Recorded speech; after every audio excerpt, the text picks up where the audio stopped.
ampun bagi mereka. Wasyawirhum fil amr. Jangan putus, jangan menyesal. Untuk selanjutnya nanti ajaklah mereka bermusyawarah dalam hal-hal yang penting. Wasyawirhum fil amr. Jadi musyawarah ini adalah satu cara yang ditetapkan dalam Islam. Fa idza azamta fatawakkal 'ala Allah. Jadi kalau sudah musyawarah, sudah ada kata sepakat atau suara terbanyak, maka menjadilah satu kemauan, satu azam, maka tawakal 'ala Allah. Ini senjatanya kaum mukmin. Jadi jangan kaum mukmin itu bersandar kepada selain daripada Allah. Tawakal 'ala Allah. Kalau sudah cukup usahanya, berunding, sudah kuat kemauannya, maka tawakal 'ala Allah. Ya. Wallahu yuhibbul mutawakkilin. Allah suka kepada orang-orang yang tawakal kepadanya. Di sini tawakal. Tawakal ini kalimat yang mudah diucapkan. Tawakal 'ala Allah. Tetapi tidak mudah dilaksanakan. Sebab ini membutuhkan dari hati benar-benar yang pasrah kepada Allah Subhanahu wa taala dan tidak menyandarkan kepada suatu lain dan selain daripada Allah. Jadi kalau kita masih menyandarkan kepada kekuatan senjata atau menyandarkan kepada kekuatan kebesaran jumlah kita misalnya, ini bukan namanya tawakal. Nanti kita akan sampai nanti pada suatu kejadian Ghazwat Hunain. Di saat itu kaum muslimin jumlahnya lebih banyak, bertambah banyak karena banyak orang-orang yang masuk Islam baru. Ketika terjadi peperangan melawan orang kafir, Ghazwat Hunain namanya, melawan Bani Hawazin. Nah, di situ para sahabat merasa bangga. Al-yauma la nughlabu min qillah, katanya. Sekarang kami tidak akan dikalahkan karena jumlah kami sedikit, tetapi jumlah kami banyak. Berarti kami pasti menang. Jadi sudah menyandarkan kepada kekuatan materi. Tawakalnya kurang. Di saat itu justru mereka terbirit-birit meninggalkan Rasulullah yang kedua kali. Nanti akan datang nanti ceritanya dalam Al-Quran juga. Jadi tawakal pasrah, bukan kepada sesuatu yang lain. Wa man nasru illa min indillah. Kemenangan itu datangnya dari Allah, bukan karena hanya semata-mata kekuatan senjata. Memang ini sunnatullah. Kita harus menyediakan kekuatan yang dapat mengimbangi ya, tetapi semampu kita. Tapi bukan kekuatan kemenangan itu datangnya daripada ini. Kemenangan datangnya dari Allah. Jadi kita harus memenuhi banyak syarat selain daripada materi, bahiriyah, batiniyah juga. Kita mesti bersihkan batin kita. Ikhlaskan niat kita dalam jihad ini benar-benar lillah, bukan untuk sesuatu yang lain. Ini syarat. Kemudian kita tawakal sepenuhnya kepada Allah. Apa yang dikehendaki oleh Allah tidak akan terjadi sesuatu kecuali dengan izin Allah. Kalau Allah menghendaki kita menang, maka kita menang. Kam min fi'atin galilatin ghalabat fi'atan katsiratan biidznillah. Tidak berapa banyak kelompok yang kecil bisa mengalahkan kelompok yang besar dengan izin Allah.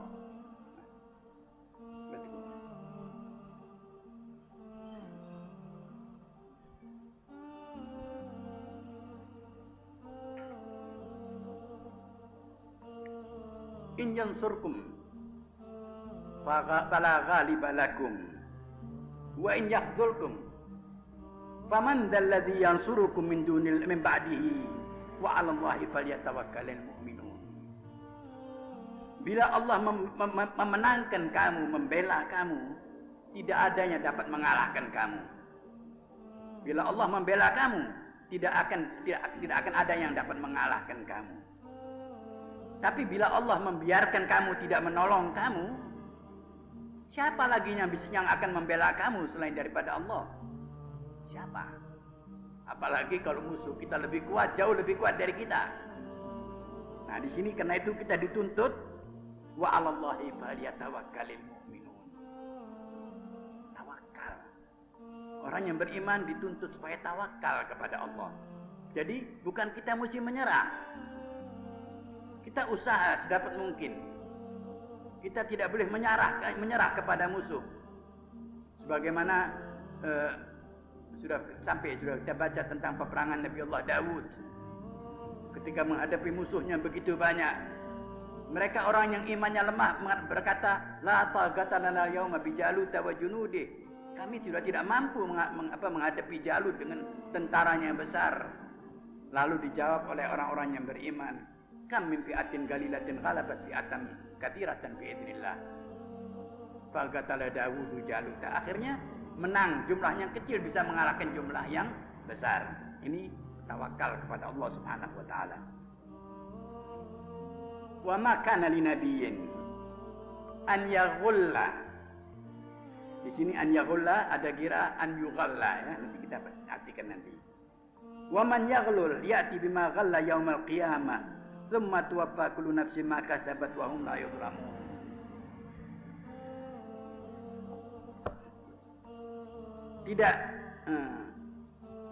Tidak mungkin seorang nabi akan melakukan korupsi atau menyembunyikan sesuatu. Kalau artinya yaghulla ya. Tapi ala qiraat Hasan al-Basri yughalla, arti ditipu atau dikorupsi. Ya. Ini dua qiraat di sini ya. Dan siapa yang menipu atau yang korupsi nanti akan datang yaumul qiyamah dengan apa yang disembunyikan tadi. Tsumma tuwaffa kullu nafsin ma kasabat wa hum la yuzlamun. Kemudian lalu masing-masing semua akan menerima apa yang diperbuatnya dan mereka tidak akan dizalimi sedikit pun. Semuanya akan didapati segala perbuatan. Faman ya'mal mithqala dzarratin khairan yarah wa man ya'mal mithqala dzarratin syarran yarah. Semua akan ditemui segala apa yang diamalkan diperbuat. Dalam suatu hadis Rasulullah mengatakan, siapa yang menyembunyikan sesuatu, ya, menyisihkan sesuatu untuk dirinya, atau istilah sekarang korupsi, itu nanti akan datang yaumul qiyamah. Pada masa itu biasanya merupakan an'am ya, unta ya, atau kuda. Kalau dia menyembunyikan unta, nanti yaumul qiyamah akan terkalung itu unta di lehernya dengan suaranya. Maka nanti orang itu akan berkata kepada Rasulullah, "Aghithni ya Rasulullah." Minta tolong kata Rasulullah. Nah, faqad ballagat, saya sudah sampaikan kepada kau. Kalau yang menyembunyikan kuda, nanti akan terkalung kuda di lehernya dengan suaranya. Bersuara itu kuda. Tentunya merasa berat. "Aghithni ya Rasulullah." Tolong aku kata Rasulullah. Nah, aku sudah sampaikan, sudah peringatkan hal ini. Jadi nanti semuanya itu apa yang disembunyikan di korupsi nanti akan nyata, nanti yaumul qiyamah akan dikalungkan di atas lehernya. Ya. Apa manittaba ridwanallah kaman ba'a bi sakhatin minallah wa ma'wahu jahannam wa bi'sal masir.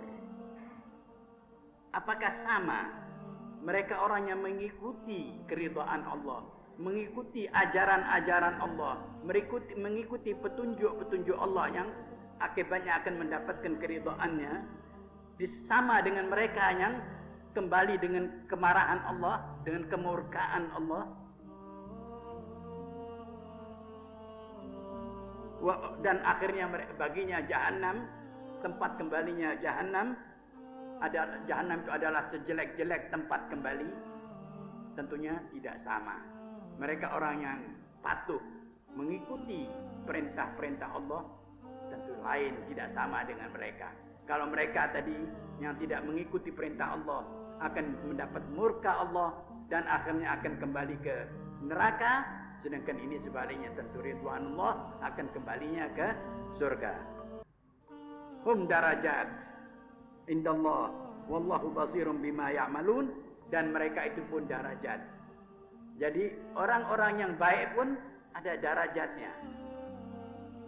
Karena itu kesempatan sekarang ini kita berlomba. Nanti di surga pun itu ada darajatnya. Ada orang yang terima, asal sudah masuk surga saja saya cukup. Kenapa? Kata Rasulullah, fa idza sa'altumullaha fas'alul firdaus. Mintalah firdaus, jannah yang tertinggi. Jadi masih ada darajatnya. Dan darajat itu luas sekali dalam surga, tidak bisa kita bayangkan.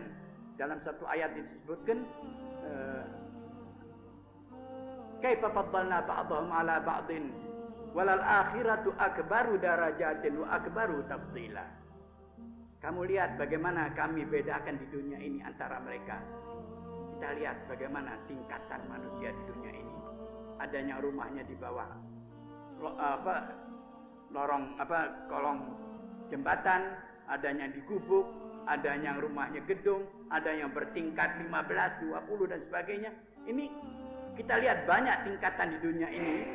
Tapi kata Allah nanti di surga sana, di akhirat sana lebih banyak lagi perbedaan tingkatan itu. Nah, disinilah kesempatan untuk kita berlomba di dunia ini supaya kita dapat mencapai tingkat yang di sana dikatakan yaumut taghabun. Bagaimanapun orang akan merasa menyesal. Coba saya dulu berbuat lebih baik dari sekarang ini, maka saya akan mendapatkan derajat yang lebih tinggi. Tapi sudah selesai. Al-yawma amalun wala hisab wa ghadan hisabun wala amal. Sudah tidak ada kesempatan untuk beramal. Walaqad manallahu 'alal mu'minina idz ba'atsa fihim rasulan min anfusihim yatlu 'alaihim ayatihi wa yuzakkihim wa yu'allimuhumul kitaba wal hikmah wa in kanu min qablu la fi dhalalin mubin. Di sini diselipkan dalam bagaimana Allah menghibur kaum muslimin yang telah terkalahkan pada Ghazwat Uhud, menderita jiwa dan raga, cedera dan banyak yang mati. Tentunya penyesalan atas kesalahan-kesalahan yang mereka lakukan sendiri. Di sini diingatkan oleh Allah Subhanahu wa taala. Allah telah berbudi kepada kamu. Laqad manallahu 'alaikum 'alal mu'minina, kepada orang-orang yang beriman, yang telah mengutus seorang rasul daripada mereka, daripada sejenis mereka, dari antara mereka, ya, min anfusihim yatlu 'alaihim ayatih, membacakan kepada mereka ayat-ayat Tuhan. Bayangkan di sini kalau orang mukmin merenungkan ayat ini sedalam-dalamnya. Allah menyampaikan. Ini Allah sekarang berdialog dengan kita langsung. Dengan ucapannya ya ayyuhalladzina amanu. Dialog ini disampaikan melalui Rasulullah yatlu 'alaihim ayatihi, membacakan kata-kata Allah, ayat-ayat Allah. Bagaimana seorang mukmin kalau mendengar panggilan daripada Allah Al-Kabir, akbar min kulli syai', sedangkan kita as-saghir asghar min kulli syai'. Kita makhluk yang kecil sekecil-kecilnya diajak dialog dengan Allah yang maha besar. Tentunya kita menyambut dengan apa yang dapat kita gunakan untuk menyambut. Karena kita orang yang hina sekali, diajak dialog dengan orang Allah yang maha besar. Kalau presiden turun mengajak berbicara dengan kita, kita sudah bukan main rasa bangganya. Seumur hidup kita tidak lupa kebanggaan itu menghadap presiden. Ini Allah Subhanahu wa taala. Bagaimana Allah rahimnya kepada kita. Bagaimana Allah seakan-akan Allah yang butuh kepada kita, padahal Allah ghaniyun 'anil 'alamin. Tetapi Allah yang selalu yatahabbab ilaina. Wa yuzakkihim, dan mensucikan mereka. Disucikan dari apa? Ya, kalau mereka dulu jelas mereka dari zaman jahiliyah. Mereka tahu keadaan mereka sebelum Islam. Mereka dalam keadaan jahiliyah, keadaannya tidak terpimpin sama sekali.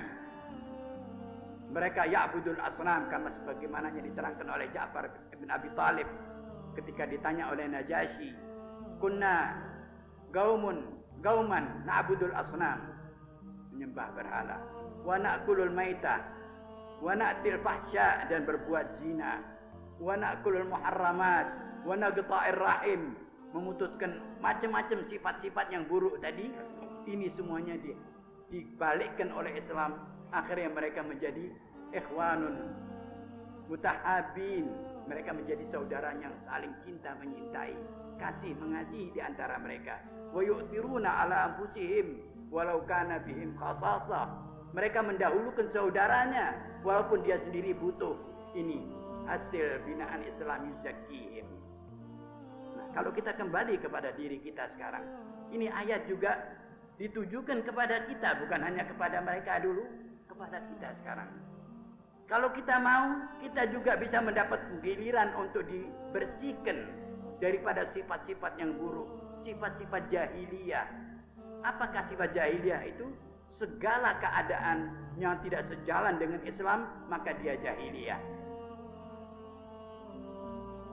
Sama, semua.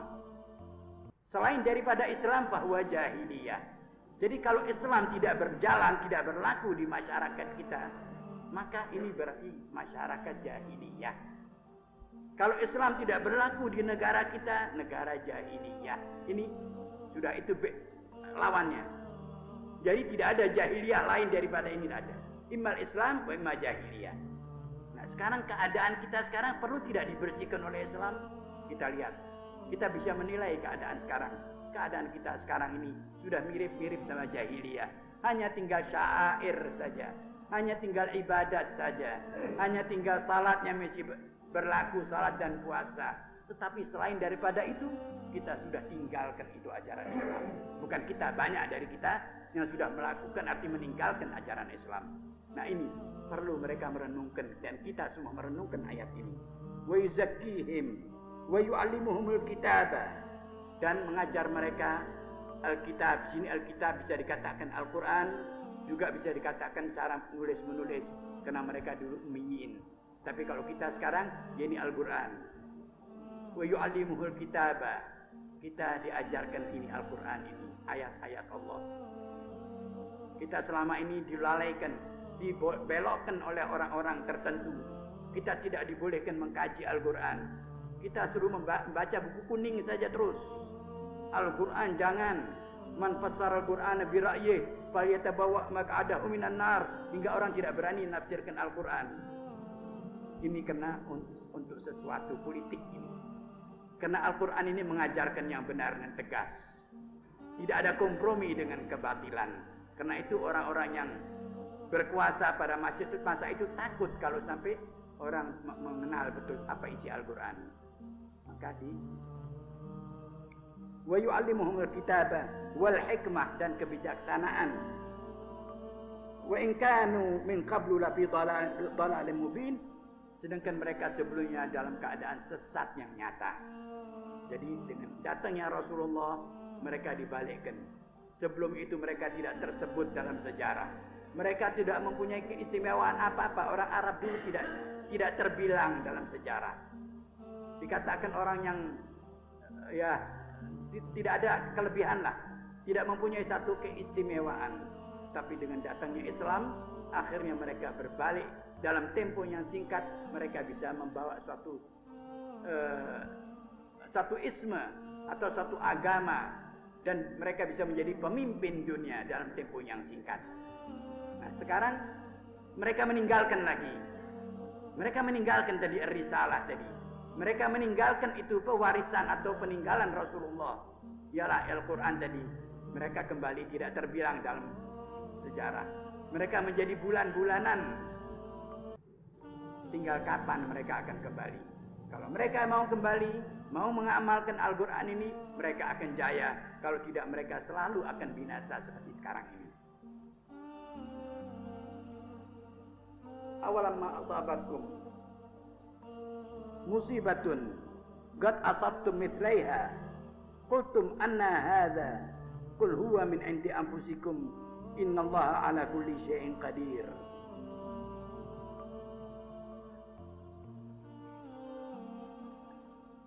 Apakah ketika kamu terkena musibah, kamu dikalahkan dalam peperangan Uhud ini, sedangkan kamu sudah mengalahkan atau mendapatkan 2 kali lipat, kamu sudah mengenai mereka 2 kali lipat. Kalau dalam peperangan Uhud ini kaum muslimin dalam sejarah dikatakan terbunuh sebanyak 70 orang yang terbunuh. Tertawan tidak ada, kaum muslimin tidak ada yang ditawan.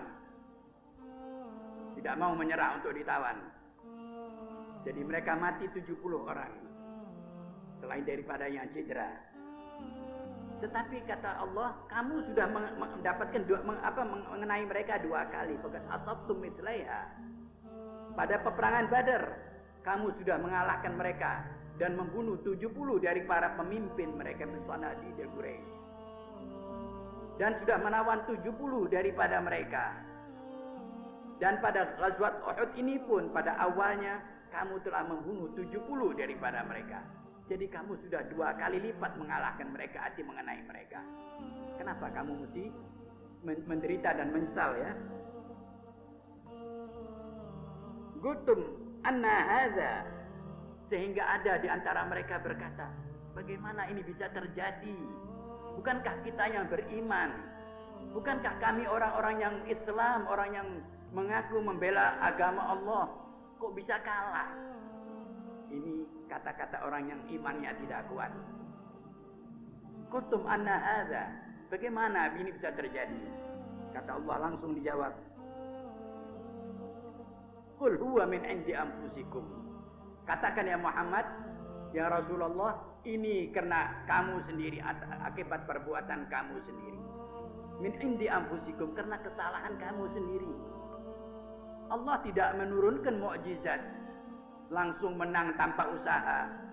Tapi tidak, dengan sunnahnya, sebagaimana saya katakan tadi, sunnahnya kita penuhi menurut kemampuan kita. Hati kita bersihkan, tawakal kepada Allah, faji'in nasr. Tapi sekarang tidak, kamu sendiri di Ghazwat Uhud, kamu sudah melupakan ini. Kamu tidak patuh kepada pimpinan. Kamu sudah tergiur akan ghanimah, rampasan perang. Kamu lupa tujuanmu yang asal, yang pertama, lillah. Nah, disinilah karena kekalahan datangnya karena ini. Qul huwa min indi anfusikum. Innallaha ala kulli syai'in qadir. Allah Maha Kuasa atas segala-galanya. Sadaqallah. Wa ma asabakum yaumal taqal jam'an fa bi idznillah wa liya'lamal mu'minin.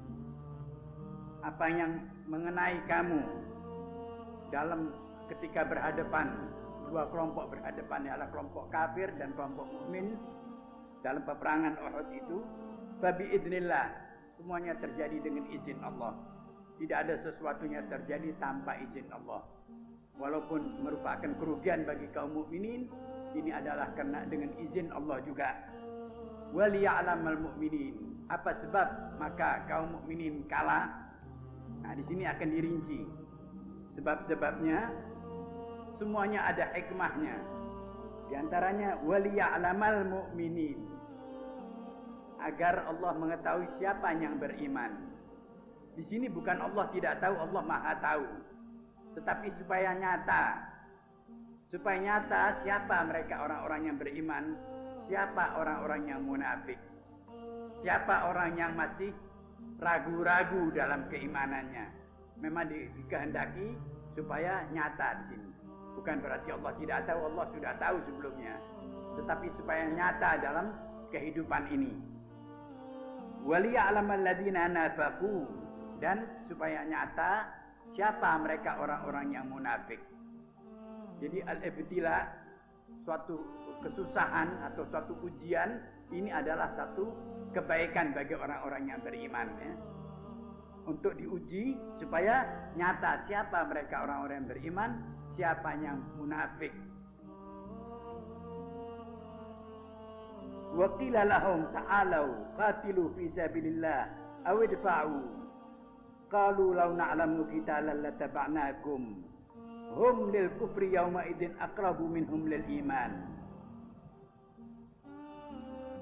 Mereka orang-orang yang munafik. Ialah diantaranya sebagian yang kembali bersama dengan Abdullah bin Ubay. Menurut riwayat dan sejarah, sepertiga daripada kaum mukminin mereka kembali meninggalkan, tidak mau ikut bertempur sebelum terjadinya peperangan. Mereka sudah meninggalkan, membuat kekacauan di antara barisan kaum mukminin. Ada mereka yang mengingatkan, kenapa? Ayo kembali berperang bersama kita. Ta'alu qatilu fi sabilillah, berjuanglah di jalan Allah. Apa jawab mereka? Awid fa'u, setidak-tidaknya kamu bisa turut membantu dan menghalau orang-orang yang kafir. Qalu law na'lamu qitalan lattaba'nakum. Mereka berkata, kalau kami yakin akan terjadi peperangan, kami akan ikut. Ini hanya alasan. Jadi kami yakin tidak akan terjadi peperangan. Karena itu mereka kembali, katanya. Allah mengatakan, hum lil kufri yauma idin aqrabu minhum lil iman. Mereka lebih dekat kepada kekafiran daripada iman. Jadi sebetulnya mereka itu tidak beriman. Mereka lebih cenderung kepada kekafiran. In yaquluna bi afwahihim ma laysa fi qulubihim. Mereka mengatakan sesuatu hanya dari di mulut saja, tapi bukan dari hati. Hatinya tidak demikian. Hatinya tidak ingin kaum mukminin menang. Wallahu ya'lam, wallahu a'lamu bima yaktumun. Allah Maha tahu apa yang mereka sembunyikan. Nah, di sini dengan kejadian ini nyata dari kelompok kaum mukminin, kelompok para sahabat Rasulullah, yang mereka keluar sejumlah kurang lebih 1.000 orang.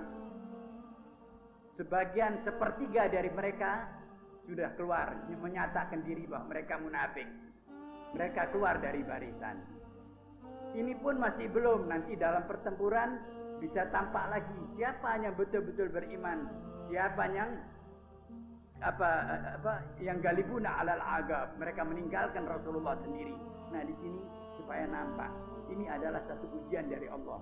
Allah tahu, tetapi supaya nyata dalam kenyataan ini siapa yang benar-benar beriman. Alladzina qalu li ikhwanihim wa qa'adu law ata'una ma qutilu.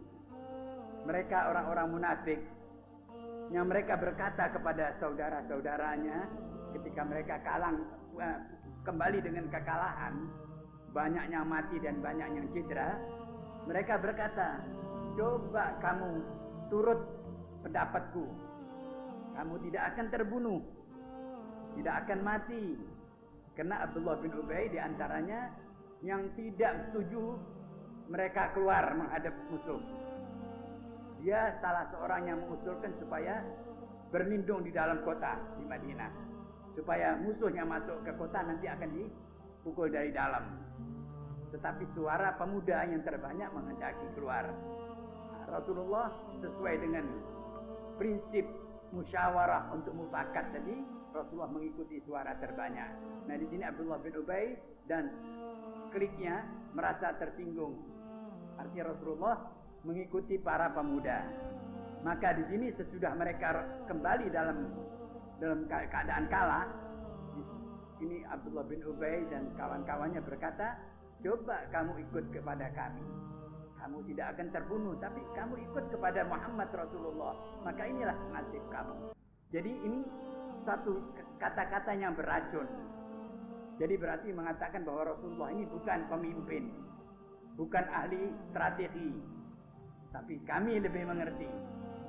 Ya, ini kata-kata orang-orang yang munafik. Qul fadra'u an anfusikumul mauta in kuntum shadiqin. Katakan kepada mereka, selamatkanlah. Artinya tolaklah itu dari dirimu kematian itu kalau kamu benar-benar. Siapa yang bisa menolak kematian kalau dia sudah datang? Walaupun dia di tempat tidur, kalau mati mau datang juga. Jadi hal mati dan hidup ini adalah di tangan Allah Subhanahu wa taala. Jadi bukan karena salah perhitungan atau ini mati sudah maktub. Wala tahsabanna alladziina qutilu fi sabilillahi amwata bal ahya'un 'inda rabbihim yurzaqun. Jadi janganlah kamu beranggapan bahwasanya mereka orang yang mati dalam medan tempur sebagai peperangan fisabilillah untuk menjunjung nama Allah Subhanahu wa taala. Jangan kamu anggap mereka mati, tapi mereka hidup. Mereka hidup sebagaimana kita hidup. Mereka masih menerima rezeki sebagaimana kita menerima rezeki.